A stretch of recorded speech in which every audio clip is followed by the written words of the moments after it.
Sejam muito bem-vindos a mais um episódio do Incorporadores do Brasil. Hoje eu estou aqui na cidade de Goiânia, no Sky Garden Flamboyant, visitando o decorado e visitando meu amigo Danilo Palmerston, CEO do Grupo Palme.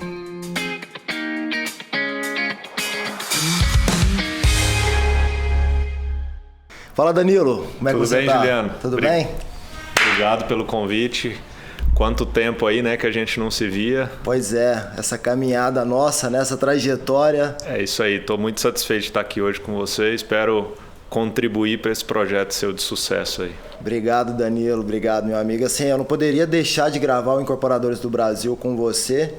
Eu tive a oportunidade de acompanhar a sua trajetória em vários momentos, né? Nós trabalhamos juntos na Brookfield, você foi dono de negócio, foi em setor de incorporação na empresa, cuidava da Praça de Cuiabá, a gente desenvolveu alguns lançamentos juntos lá, alguns projetos, né, juntos. Eu tenho boas memórias, né, assim, eu tive a oportunidade de trabalhar com você e aprender muito, né, no contexto da incorporação.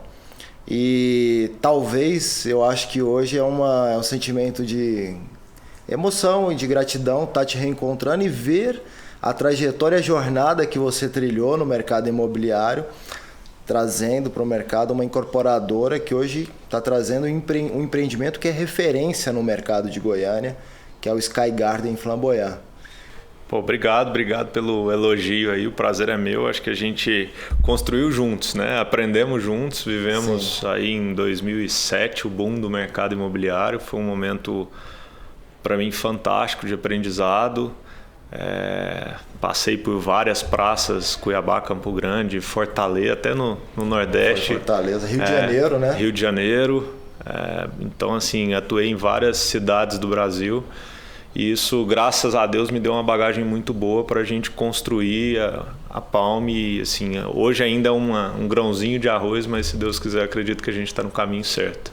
Com certeza, com certeza. Eu acompanhei sua trajetória, tanto como executivo, né, no mercado, em uma incorporadora que é referência, como no mundo empresarial agora, acho que desde o começo, venho acompanhando às vezes um pouco a distância, mas sabendo e pela curiosidade e vontade de conhecer do mercado, acompanhando seus passos, eu vejo que é uma construção muito sólida, né, que você tem feito, atuando projeto por projeto, igual a gente estava conversando, cada projeto com muito cuidado, né? Talvez pela sua formação em arquitetura e urbanismo te traz essa visão, né, de detalhes, de cuidados que precisam ter um empreendimento, principalmente quando a gente fala de alto padrão, né, Danilo? Nosso DNA é esse, né? A gente sempre buscou não fazer muito, mas fazer pouco e com qualidade, né? Pode parecer um clichê, mas ainda mais no mundo de hoje, onde a entrega, o além da entrega é importante, eu acho que a gente tem conseguido aí imprimir o ritmo que a gente desenhou há 10 anos atrás, quando a gente fundou a empresa. Então, muito pautado num propósito de construir uma vida melhor para quem compra nossos imóveis, para os nossos colaboradores, para os nossos fornecedores, né? E só tenho a agradecer. Hoje a empresa está com 10 anos de mercado, a gente começou aí em 2009 no segmento econômico, basicamente Minha Casa Minha Vida, e hoje a gente atua tanto no segmento econômico quanto no segmento de alto padrão. Então esse aqui é um exemplo de um dos segmentos, de um dos produtos nossos do segmento de alto padrão. Um empreendimento que para mim é sucesso, 70% comercializado, em fase de obra, então... E eu acho que isso se dá muito graças ao que a gente desenvolveu aí ao longo do caminho, o dia após dia, né? Nada... Essa construção diária, né, de um posicionamento de mercado, de uma marca que traz uma solidez, né? Traz uma segurança, né? Sim. Eu acho que isso... Eu sempre fui muito pé no chão em relação a lançamento, em relação a produto. Como você mencionou, a minha formação em arquitetura me faz ser mais crítico em relação aos projetos. Então, acho que isso tudo é um conjunto de fatores que contribuem no final para o sucesso do negócio. Com certeza, com certeza. E vamos fazer uma retrospectiva do Danilo, né? Que eu acho que uma grande parte da nossa audiência tem nos perguntado bastante sobre essa jornada do executivo, que a gente tem falado tanto, né? do processo de qualificação para a entrada no mercado, né? E você teve uma jornada do executivo que desenvolveu bastante conhecimento, desenvolveu bastante produtos, estratégias, né, como dono de negócio, na visão do incorporador. Vamos fazer uma retrospectiva lá atrás do seu início, né, até do período pré-faculdade, a escolha do curso de arquitetura. Conta um pouco para a gente. Bom, eu na verdade, a escolha do curso de arquitetura, eu sempre gostei muito de desenhar, sempre fui muito... E meu pai a vida inteira brincava comigo, não, você vai fazer arquitetura. Mas nunca, longe de ser uma influência dele eu ter feito arquitetura, né? Muito mais pelo o gosto por desenho. Então resolvi fazer arquitetura, no meio do curso quis largar a arquitetura, não larguei porque minha mãe não deixou, sendo bem sincero, e hoje agradeço a ela por não ter deixado. Sim. Porque a arquitetura hoje me dá base para conseguir sentar e discutir projeto de igual para igual com os projetistas. Sim. Então, concluí o curso de arquitetura, isso... Eu não posso falar muito, né? Quando, mas... Não, brincadeira, mas isso em 2006, né? Eu concluí o curso. E depois do curso de arquitetura eu decidi fazer uma pós em gestão e gerenciamento de projetos em ADM.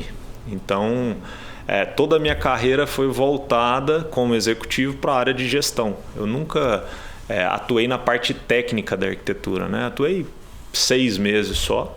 Sim. Tá?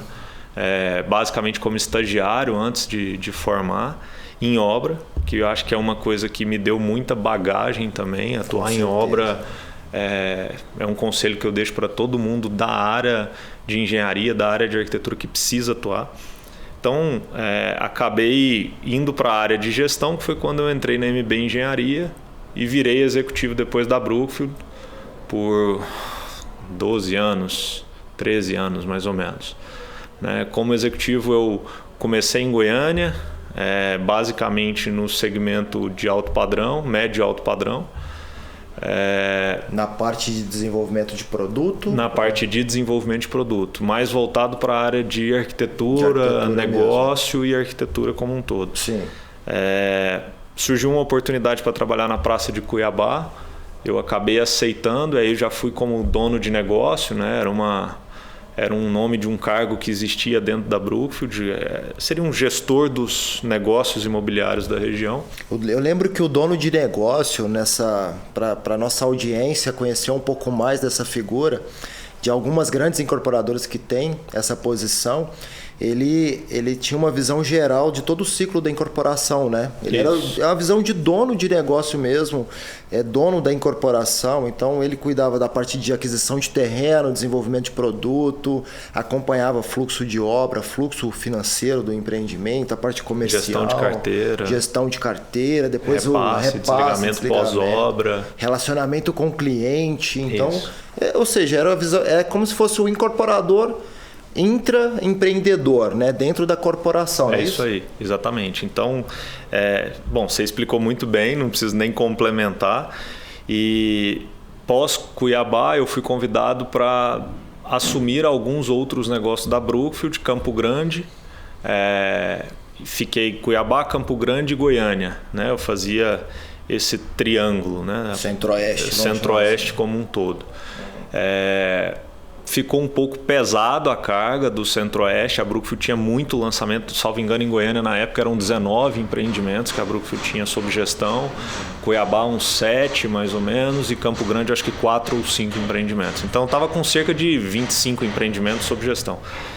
E eu recebi um convite até do Marcelo Borba, que era o diretor técnico da empresa, para tocar a área do segmento econômico da Brookfield no Rio, né? Então era uma área que eu já gostava muito, até brinco que meu DNA é do Minha Casa Minha Vida, né? E aceitei o convite, morei no Rio por 1 ano e meio, então a gente desenvolveu alguns produtos do segmento econômico, mas sempre em conjunto com o Marcelo, e o que a gente desenvolveu para o Rio a gente replicou para o Brasil inteiro. Então Goiânia, Goiânia, Fortaleza, tiveram várias cidades do Brasil que a gente implementou o projeto do Minha Casa Minha Vida. Fiquei um ano e meio no Rio. Naquela época tinha o faixa 1, faixa 2 e a Brookfield atuava tanto no faixa 1 como no faixa 2. Né? Isso, o faixa 1 a Brookfield atuou muito pouco, né? naquela época. Os custos, a margem do faixa 1 é muito apertada e a empresa é muito grande, acabou que ela optou por não atuar tanto no faixa 1. Goiânia teve um projeto grande de faixa 1. Que é o Jardins do Cerrado. Jardim Cerrado, exatamente. Eu lembro até hoje que eram 1.808 unidades. Eu lembro desse número até hoje do faixa 1. Eu não lembrava não, sendo bem sincero. E depois o faixa 2, o primeiro lançamento foi 432 unidades de casas. Também assim, no Jardim Cerrado. Jardim Cerrado. E aí, pós-Rio, eu recebi um convite de volta do Fernando Maia, que era o outro diretor executivo da Brookfield, de voltar para a praça Goiânia, Cuiabá, Campo Grande, sendo que eu teria algumas pessoas abaixo de mim me ajudando nas praças fora Goiânia. Então, voltei para morar em Goiânia, isso em 2013, salvo engano. Fiquei mais um ano, mas aí na área do alto padrão, então médio alto padrão. Ficava com as 3 praças, mas no segmento de alto padrão. Em 2014 eu decidi sair da Brookfield, né? Foi uma decisão minha, pessoal. Foi 2014, né? Foi julho de 2014. Então eu decidi deixar a carreira de executivo e virar a chave para a carreira de empreendedor, que na minha visão são muito parecidas, né? Apesar das pessoas acharem que não, mas eu, enquanto dono de negócio, a cabeça que eu tinha era de empreendedor de uma empresa que eu era dono, né? Entre aspas, como se eu fosse o dono.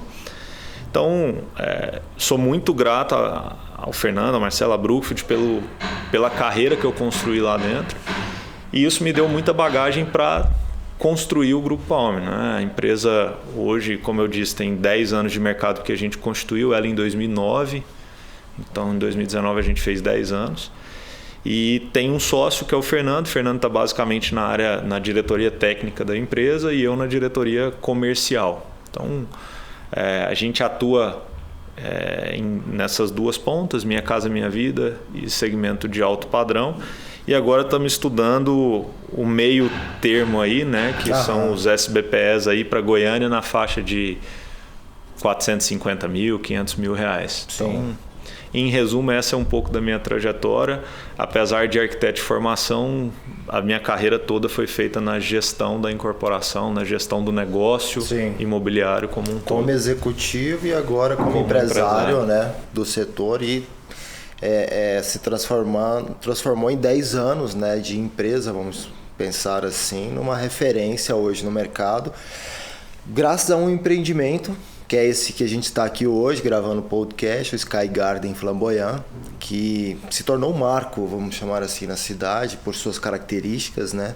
Que a gente vai detalhar um pouco mais, mas que a gente estava conversando a respeito. Então, existem particularidades nesse empreendimento que traz uma referência para o mercado, né? Eu tenho rodado bastante, Danilo, o Brasil, visitando várias cidades, vários empreendimentos, e eu vejo que Goiânia ainda é uma referência em desenvolvimento de produto. Tá? É uma cidade onde você encontra projetos altamente diferenciados do resto do país, como outras capitais também, né? Interior de São Paulo, né? Sim. Interior de São Paulo tem constante evolução. Sim. Ainda mais nessa época de pandemia. Com certeza, com certeza. As grandes empresas estão saindo do centro de São Paulo ali, Faria Lima, aquela coisa toda, e migrando para a própria XP é um exemplo disso. A própria XP é um grande exemplo, né, dessa migração. Para São Roque. Exatamente. E eu gostaria que você falasse um pouco agora dos produtos, né? Eu sei que você atua no segmento econômico, você atua também no alto padrão. Como é que você enxerga esse posicionamento do Grupo Palmer no mercado, atendendo esses dois nichos? Tá, bom, isso é uma pergunta até, assim, para mim eu acho muito tranquila de responder, mas tem gente que me questiona sempre, né? Por que você não tem dificuldade em atuar no segmento econômico e no segmento de alto padrão? Como o meu berço foi o segmento econômico, assim, a gente tem uma pegada de segmento econômico muito forte, né? E eu costumo dizer que o segmento econômico ele é custo. Você tem lá o preço de venda, o custo, o que sobra é terreno e a margem mais apertada. Então, se você não calibrar custo de obra, você não sobrevive no segmento econômico. Sim. É um segmento que, para a gente, eu considero de suma importância para o Brasil, pelo déficit habitacional que a gente tem. É um segmento que, ao meu ver, tem um cunho social muito forte. Né? Você entrega muito mais do que um valor, você entrega um bem, um sonho para uma pessoa que vai, se ela não comprar pela Minha Casa Minha Vida, ela passa a vida inteira morando de aluguel. Sim. Né? Então, eu particularmente sou suspeito de falar do segmento econômico, que eu gosto muito, me dá giro, me dá fluxo de caixa, tem um valor agregado muito forte, tem um cunho social. Mas para a gente já ficou natural construir dentro da Minha Casa Minha Vida. Né? Sim. Já o segmento de alto padrão é uma ponta um pouco nova para a gente. Né? A gente está no segmento de alto padrão há 3 anos. Esse foi o primeiro empreendimento que a gente lançou no segmento de alto padrão. Graças a Deus, muito bem sucedido. A gente tem o empreendimento aqui, são 90 unidades, estamos com 70% comercializado, um em fase de obra. Né? Inclusive no momento, né, atual de muito questionamento. No momento de pandemia, né, que a gente está vivendo. Mas o segmento de alto padrão, eu costumo brincar que a gente precisa olhar para outros mercados para falar de segmento de alto padrão. Né? A gente precisa olhar para a indústria automotiva, ver o que está vindo de design dos carros, o que está vindo de produto dentro dos carros. Os carros hoje em dia não vêm mais com só ar-condicionado, vida elétrica e direção hidráulica. Verdade. Ele tem um computador de bordo, enfim, ele tem uma série de itens que vêm dentro da tecnologia embarcada do carro, que a gente precisa olhar e trazer isso, tentar trazer isso também para o segmento de alto padrão, para o segmento de luxo. Né? A mobilidade urbana, antigamente vaga de garagem era um negócio que todo mundo fazia questão. Hoje em dia tem Uber, você tem patinete elétrica, né? A mobilidade, então assim, o alto padrão a gente precisa olhar para outros mercados para falar de alto padrão. E aí quando a gente fala do Sky, um Sky é um produto que traz muito isso, ele traz outros mercados para dentro dele. Né? Quando eu falo de mobilidade urbana, por exemplo, a gente está do lado de um parque, que é o Parque Flamboyant. Então, eu mesmo sou adepto, fiquei sem carro vários anos, só andando de Uber. Não tem necessidade de ter 3 vagas dentro de casa. Eu lembro que a última vez que eu te visitei no escritório, você me contou que estava de patinete. Tem uma patinete elétrica. Então, assim, o Sky tem isso, está do lado de parque. A gente tem uma parte de sustentabilidade dele, que ele tem uma estação de tratamento de águas cinzas. Então, onde a gente faz todo o reuso de água do empreendimento. Como é que funciona esse sistema de tratamento, Danilo? Ele basicamente é um reservatório que a gente tem dentro do empreendimento. Ele faz todo o tratamento de água de pia e chuveiro. Sim. No mezanino do empreendimento e realimenta o empreendimento para reuso junto à bacia de descarga. Sim. E a irrigação de jardim. Pô, fantástico. Então ele torna o empreendimento sustentável, né? Sim.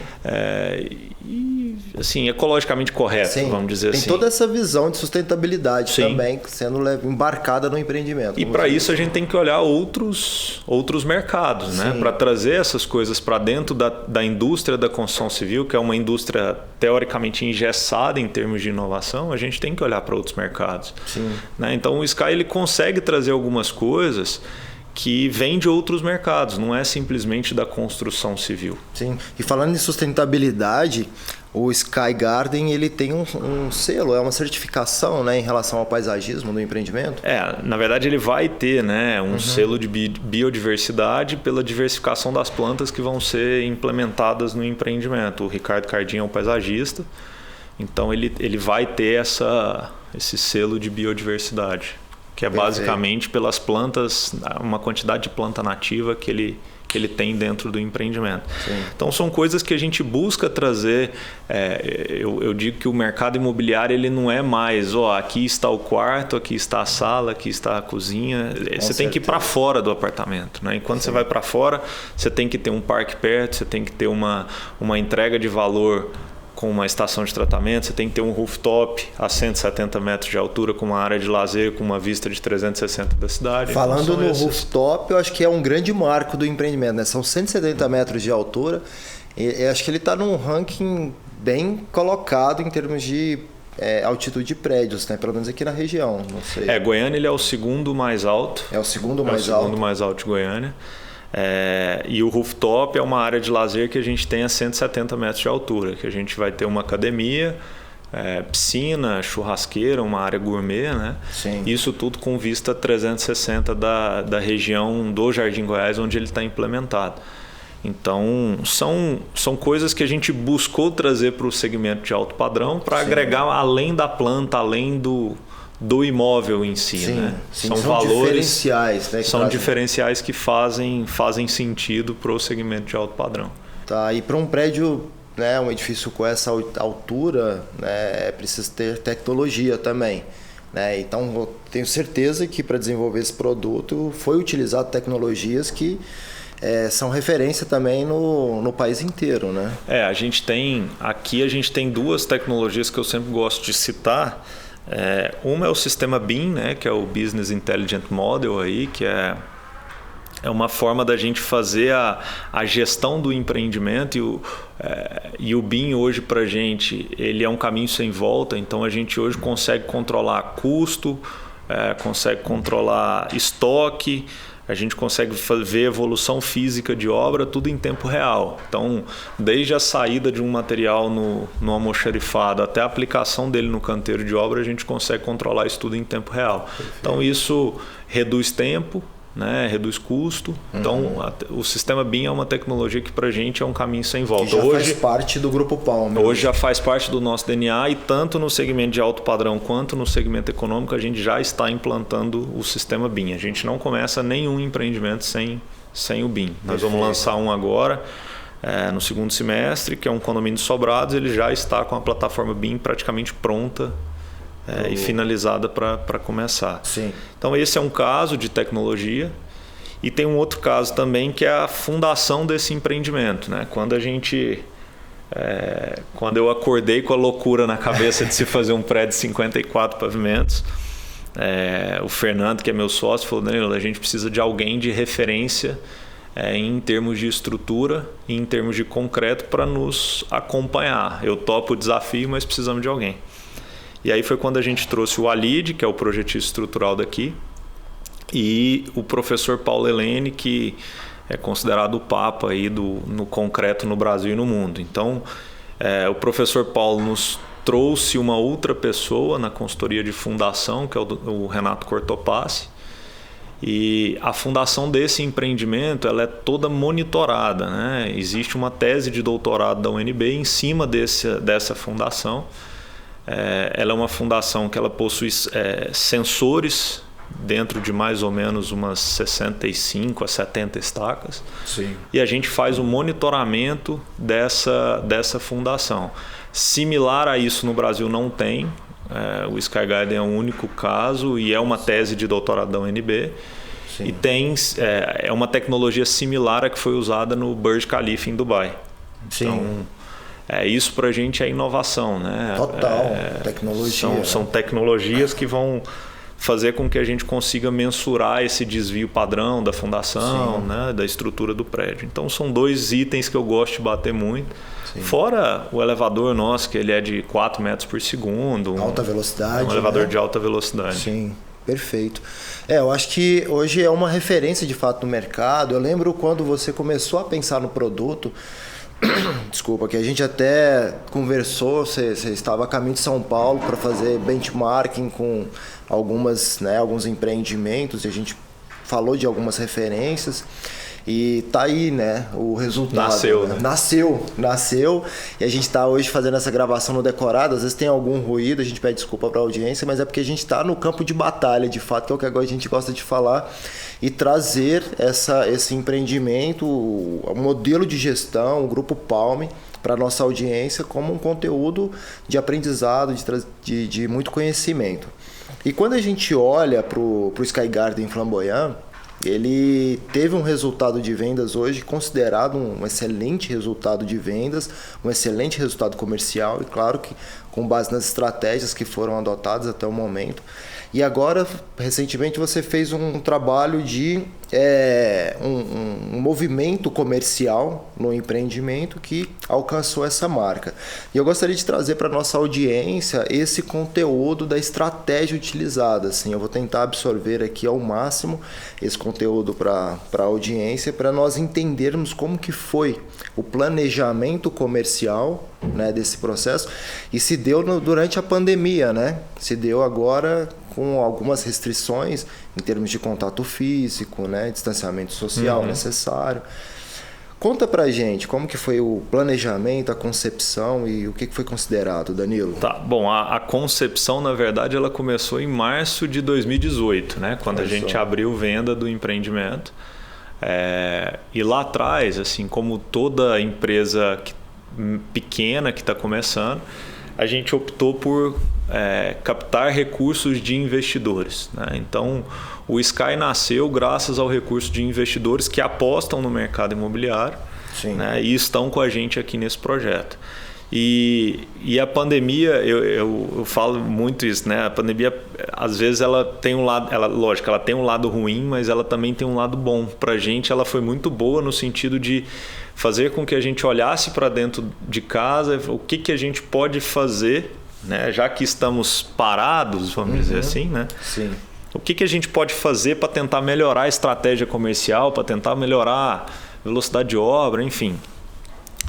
E aí foi quando a gente decidiu. Até então a gente estava sem decorado aqui, apesar do empreendimento estar com 55%, 60% comercializado. Sim. Na época. E aí a gente optou por fazer o decorado no térreo, na própria torre, né? Sim. Então, durante todo o período que a gente ficou em Goiânia de lockdown, que foi basicamente aí 60 dias, a gente teve um movimento muito rápido de falar, vamos fazer o apartamento decorado, que aí a hora que o mercado retomar, né, a hora que sair do lockdown total, a gente já vai estar com o decorado aberto ao público. Está na frente. E isso deu muito certo, porque a gente conseguiu nesses 2 meses fazer o apartamento decorado e hoje a gente está aqui, né, abrimos ele na semana passada, na terça-feira, e graças ao time comercial aí a gente tem conseguido caminhar com essa estratégia. Então acho que a virada de chave, lógico, tem o time comercial que colabora, tem eu que colaboro, mas teve a pandemia também que colaborou para a gente parar, respirar e tentar enxergar, né, outro cenário, outras oportunidades. Legal, isso aí. Legal. E aí você fez para a nossa audiência que é do mercado imobiliário, corretores, gestores de imobiliário, executivos de incorporadoras, para entender, foi feito um represamento ou não? Fez um trabalho, fez o decorado, estruturou, criou-se uma campanha e aí fez um webinário, trouxe até o Gustavo Zanotto, né? Isso. Que é uma referência, né, no mercado imobiliário, com café imobiliário. Fica meus cumprimentos e foi muito, muito elogiado aqui pelo Danilo no seu trabalho. Como é que foi essa estruturação? Então vocês fizeram uma convenção online, foi isso, Danilo? Na verdade não teve represamento, né? Tá. O que a gente fez foi toda uma estratégia digital, até porque a gente estava em período de pandemia. Sim. Então foi uma estratégia 100% online. Tá? E desde o início a gente não queria simplesmente fazer uma live de uma abertura de um decorado, né? Até porque então não era um lançamento, era uma abertura de decorado, porque o empreendimento já tinha sido lançado. E aí o que a gente teve de sacada aí foi exatamente trazer uma pessoa que era referência no mercado, que é o Gustavo Zanotto, como você citou, para nos ajudar no dia desse meeting, né? E a gente conseguiu no dia do meeting colocar aí algo em torno de 800 pessoas passando pelo link, né? 800 pessoas? 800 pessoas. Bacana. Só que o meeting foi basicamente focado para o corretor, né? Para o mercado vendedor. Então, o que a gente apostou muito no meeting? Vamos munir os corretores de informação sobre o produto, munir os corretores sobre informação de mercado imobiliário, o que o mercado está vivenciando nesse momento. E aí daí a gente começa a colher os frutos, porque o corretor engajado, o corretor com informação boa e dedicado, ele vai trazer resultado. Então, basicamente, acredito aí que não foram os 800 corretores, mas eu chuto um número de 80% corretor. Tá? Sim. Então, essa estratégia voltada para o mercado vendedor, eu acho que surtiu muito efeito. Sim. Na primeira semana, a gente já teve cerca de 250, 300 visitas de corretores, que a gente abriu a primeira semana pós-meeting também. Os corretores. Só para os corretores. Tá. E agora a gente abre a agenda para os corretores já treinados fazerem visita com o cliente. Então, toda a estratégia digital foi desenhada, pensando nos corretores, o meeting pensando nos corretores, e agora a gente vai tentar colher aí o que a gente plantou em relação ao mercado vendedor. Sim. E hoje o corretor, para ter conhecimento dos produtos do Grupo Palmo de uma forma geral, qual que é o modelo comercial que você tem? Você não tem house de vendas, né? Não. Né? Trabalha com as imobiliárias de mercado. Isso. E dentre essas imobiliárias de mercado, você tem uma equipe que atua, né? O Isaac, que é o executivo que está com você. Hoje a gente não tem house, a gente tem uma coordenação comercial que está com o Isaac, como você citou. E a gente trabalha com as imobiliárias de mercado e os corretores autônomos. Sim. Né? Tentando dar sempre munir o corretor de informação. Eu costumo dizer que o mercado ele não é mais aquele mercado de 2007 que as pessoas iam para a porta de um stand de vendas, igual eu já vi acontecer, por exemplo, no Gama, em Brasília, a gente lançar 3 torres lá e a abertura era sábado, 9 horas da manhã, na sexta-feira ter gente fazendo fila em volta do quarteirão. Então isso acabou, isso não existe mais. O corretor que não tiver informação e souber vender o produto além do produto, né? Além do produto que eu quero dizer, para fora do produto, saber vender em torno, saber vender qualidade de vida, saber entregar valor para o seu cliente, eu acho que ele está morto. Né? Para mim essa é a realidade do mercado. Então a gente busca capacitar os corretores, capacitar o time dos autônomos, das imobiliárias através da nossa coordenação comercial. Essa é a nossa pegada. Sim. E a gente acredita muito que essa capacitação vai trazer resultado para o produto. Com certeza, e principalmente quando você fala de um produto que exige um conhecimento mais aprofundado do corretor em termos de produto, em termos de cenário econômico, em termos de fluxo financeiro. Então, acho que é imprescindível que o cliente sinta essa segurança no atendimento, né? E para ele ter segurança, o corretor precisa estar muito bem preparado. Eu falo que a segurança do atendimento, Juliana, ela tem que ser desde uma... Cara, se você vai comprar uma pilha, né? Parece muito simples isso, mas se o cara consegue te vender que uma pilha recarregável ela tem mais valor que uma pilha que você usa e descarta, você vai pensar e de repente você vai para a pilha recarregável. Sim. Então o mercado ele é vendedor, né? Os mercados só existem através da venda, alguém vendendo alguma coisa. Sim. E se o corretor não souber vender, é por isso que eu falei, ele está fadado ao fracasso. Sim. Então o corretor precisa se capacitar. A gente está num momento diferente do mercado, a gente nunca teve taxa de juros, um cenário econômico tão propício. Quando eu falo cenário econômico, é taxa de juros, tá? Sim, apesar de pandemia, claro. crise e tudo mais. Estou falando mais em relação à taxa de juros. Então a gente nunca teve Selic a 2,25. Né? A gente está falando de financiamento hoje imobiliário de IPCA mais TR com taxa efetiva de 5% ao ano, 6% ao ano. Há 2 anos atrás a gente contratava 12%. Isso é inacreditável, então, assim, né? Há 2 anos atrás. Então, o corretor que tem essa informação na mão e sabe passar essa segurança para o cliente, ele vai vender. Não tem jeito, né? De não vender. Então, é por isso que eu falo, é além do produto, cara. Você precisa vender o produto, você precisa vender o crédito, você precisa vender o que está fora do produto, a qualidade de vida. Com certeza. É um conjunto de fatores aí. E para isso precisa de capacitação, desenvolvimento. E o que o Grupo Palmo tem feito, né? Nesse modelo comercial, levando capacitação, treinamento, desenvolvimento. Não só no comercial, tá, cara? Eu acho que a gente tem muito essa pegada. O Zanotto até vai fazer um curso daqui 1 mês, já fazendo propaganda para ele. Tá? Legal, pode fazer, é o merchandising, tá? E um curso de inovação no mercado imobiliário. Cara, nós escrevemos 6 pessoas da empresa. Então, assim, inovação no mercado imobiliário. Tem gente do financeiro que vai participar. Que legal. Tem gente dos novos negócios. Então, a gente, além de capacitar o corretor, a gente tem que capacitar todo mundo. Sim. Né? Então, eu acredito que a informação está no ar, tem muita coisa boa. Você pode aproveitar no online, você pode aproveitar no offline, você pode fazer curso, enfim, tem uma série de coisas. Basta você se capacitando, você vai conseguir. Isso, acho que é a virada de chave, né, como a gente fala, né, da transformação. Acho que conhecimento é a base da transformação para qualquer profissional, qualquer empreendedor, empresário no mercado. E a gente está em constante evolução de aprendizado, né? Não só o profissional, o executivo, mas nós como empresários do setor também estamos constantemente nos desenvolvendo e buscando inovação. E falando nesse cenário de futuro, de desenvolvimento, quais são as perspectivas do Grupo Palme hoje em termos de objetivo de desenvolvimento no mercado, Danilo? Gil, a gente, assim, como eu disse, a gente é muito pé no chão, tá? Eu acredito que o mercado já começou uma recuperação, tá? E quando eu falo que eu acredito é porque a gente tem dado suficiente para isso. Em junho, nós estamos em julho, né? Em junho, nós batemos recorde de venda no Minha Casa Minha Vida, coisa que não acontecia em 10 anos de empresa, né?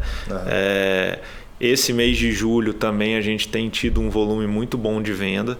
Então, assim, o mercado ele já está em franco crescimento. A gente tem uma estratégia voltada para o Minha Casa Minha Vida, uma estratégia voltada para o segmento de alto padrão e uma estratégia voltada agora para o segmento de médio, né, padrão, vamos dizer assim, que é onde a gente está começando a entrar agora. Então, para os próximos 18 meses, a gente tem aí 4 produtos para lançar, vamos dizer assim, de setembro agora de 2020 até agosto, setembro de... Não é nem 18 meses, dava andar em 12 meses mais ou menos, né? Que dá algo em torno de 220 milhões em VGV. Né? É um baita de um VGV para se fazer em 12 meses, mas a gente aposta que o mercado está com uma absorção melhor do que estava há 2, 3, 4 meses atrás. Então, sim. O nosso business plan ele é de 10 anos. Muita gente me questiona, mas 10 anos? A gente não sabe nem o que vai acontecer daqui a um mês, né? Sim. Mas o ciclo da incorporação ele é no mínimo de 5. É verdade. Então, quando eu faço um planejamento de 10, eu estou planejando 2 ciclos. Sim. Né? Então, não quer dizer que ele está engessado. Nosso planejamento é de 10 anos. A gente tem números ousados para chegar daqui para 10 anos, mas a gente está sempre revisando semestral e anual. Entendi. Então, o que a gente tinha de lançamento para esse ano, a gente abortou um lançamento e postergou o outro. Então, muito pelo momento que a gente está vivendo de mercado. E por isso concentramos 3 lançamentos para o ano que vem. Basicamente um econômico, um médio e um alto padrão. Sempre atuando nessas... Pode dar algum spoiler para a gente do que vem aí de lançamento? Posso, não. Eu sou muito tranquilo contra isso, entendeu? Tem muito incorporador que fica, nossa, eu não posso falar. Não posso, né? Pelo amor de Deus. Mas a gente tem um condomínio de sobrados que a gente lança aqui na região do Santa Luzia, em Goiânia, atrás da Atlanta. Né? Para quem é de Goiânia vai saber onde eu estou falando.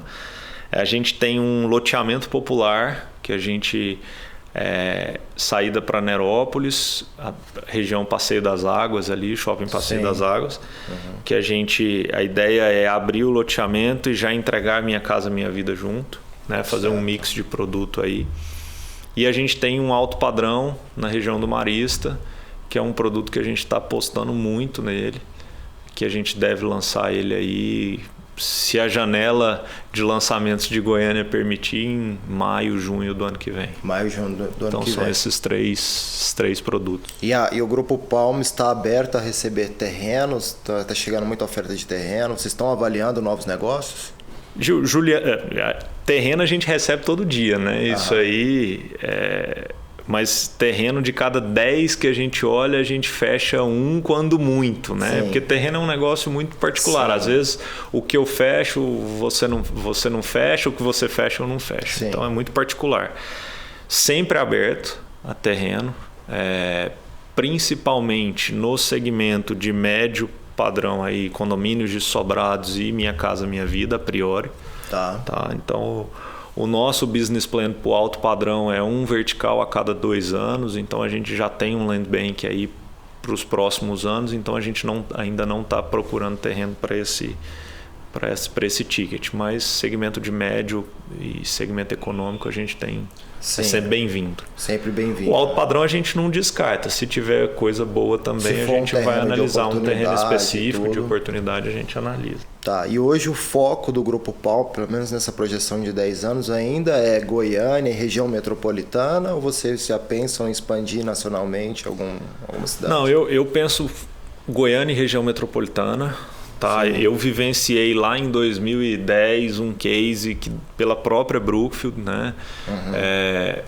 Muita gente acha que construir em Goiânia é a mesma coisa de se construir em Senador Canedo, a mesma coisa de se construir em Aparecida e a mesma coisa de se construir em Brasília. Na verdade, cada praça tem sua particularidade, né? E o que mais impacta, que eu falo no mercado de incorporação imobiliária, é o custo de construção. Sim. Ele representa 50%, 55% do negócio. Então, quando você sai de Goiânia para construir em Brasília, se o custo de construção, que é mais alto lá, se você não tiver o domínio disso, isso vai te prejudicar. Então, tô contando essa história para dizer que, assim, por enquanto a gente olha Goiânia e região metropolitana, sim. Mas já nos sondaram para o interior de São Paulo. Sim. Então, dizer que não, eu costumo brincar que eu não gosto, eu não sei dizer não. Sim. Tem oportunidade, vamos embora. Claro, com muito pé no chão, sim, como você falou no início. Se for um negócio pé no chão, pautado em número, pesquisa de mercado, tudo redondinho, não tem por que não ir. Mas a priori, Goiânia e região metropolitana. Perfeito. Que é um mercado bem tem grande. Muita oportunidade, né? Tem muita oportunidade. Muito terreno, tem muita oportunidade. Sim, com certeza. Danilo, para finalizar o nosso bate-papo, eu gostaria que você desse de alguma forma, falasse com a nossa audiência sobre carreira, desenvolvimento de carreira. E a gente sabe que carreira pode ser uma carreira executiva, como pode ser uma carreira no mundo do empreendedorismo, né? No desenvolvimento de um negócio, de uma empresa. E como você trilhou os dois caminhos, né? Tanto como executivo, como empresário hoje, e se tornou uma referência, eu falo pelo fato da gente ter trabalhado junto, eu acompanhei seu trabalho e seu crescimento. Eu gostaria que você deixasse uma dica para a nossa audiência nesse sentido. Tanto aquele que quer buscar uma carreira como executivo, né, dentro de uma grande companhia, de uma empresa, como aquele que também está buscando seu próprio negócio, montar sua incorporadora, sua empresa, sua imobiliária ou coisa do tipo. Aquilo que eu falei antes, né, Gil? Eu acho que assim, a carreira de executivo e de empresário, para mim, ela, se não for a mesma, ela se assemelha muito, tá? Sim. Porque o executivo que não tem a cabeça de empresário, ele não vai ser executivo, né? Então, assim, o executivo ele precisa ter a cabeça de dono, né? O sentimento de dono. Entregar além do que ele foi contratado para poder fazer, né? A entrega hoje é algo que não dá mais pro executivo falar assim, não, eu sou diretor de incorporação, eu só vou cuidar de incorporação. Não, isso não existe mais. A pessoa tem que entender de prospecção de terreno, ela tem que entender de incorporação, ela tem que entender de entrega de obra, e se ela não tiver antenada nisso, eu acredito que ela está fadada ao fracasso. Então, enquanto executivo, é entregar além do que você está contratado para fazer, né? Eu acho que é por aí, e ter o olho de dono. Enquanto empresário, eu acho que é dormir pouco, né? É verdade. As minhas olheiras dizem isso. Mas assim, brincadeiras à parte, enquanto empresário é um mundo que não tem dia, não tem hora, né? Assim, é um desafio constante. Um mês você vende muito, tá? Putz, você sai daqui, vai tomar um chopp, achando as mil maravilhas. No outro mês você não vende nada. Então, enquanto empresário, é saber passar por essas ondas, né? Saber que o mercado pro empresário ele é cíclico, né? Porque você, enquanto executivo, você vê isso, mas você não sente no bolso. Sim. Né? Enquanto empresário, você vê, sente no bolso, e seu psicológico ainda tem que te ajudar a continuar. Isso, um equilíbrio, uma inteligência perene, emocional, né? Ser aquele voo de cruzeiro. Sim. Então, enquanto empresário, é ter sabedoria, tomar a decisão certa, apesar de ser difícil. Errar, todo mundo vai errar, só aprende quem erra, né? Então, eu mesmo já errei demais, assim, em N coisas, mas errei e aprendi com erro. Então, acho que enquanto empresário é isso aí. Eu acho que é vestir a camisa e acreditar no propósito que você tem de vida, de empresa e trazer o time junto. E seguir em frente. É por aí. Perfeito. Danilo, muitíssimo obrigado por essa oportunidade, né? Bastante conteúdo, apresentou o Grupo Palma, apresentou o Sky Garden, apresentou sua história e para nós serve de referência no mercado, e foi um episódio do Incorporadores do Brasil que eu tive um prazer enorme de gravar, fiquei muito emocionado de reencontrar, por ser um grande amigo também, e espero novos projetos, novas parcerias juntos com você. Obrigado, eu que agradeço, eu e o time todo aqui estamos à disposição, sucesso aí, tem te acompanhado direto, a gente fala aí direto. Isso. Parabéns, eu acho que quem quer crescer é isso aí mesmo, tem que se expor e... Dá a cara a tapa, dá a cara a tapa. Não tem medo não, vamos pra cima. Aí. Obrigado, meu irmão. Obrigado, valeu você, mais uma sucesso. Vez. Sucesso para nós. Estou à disposição. Show.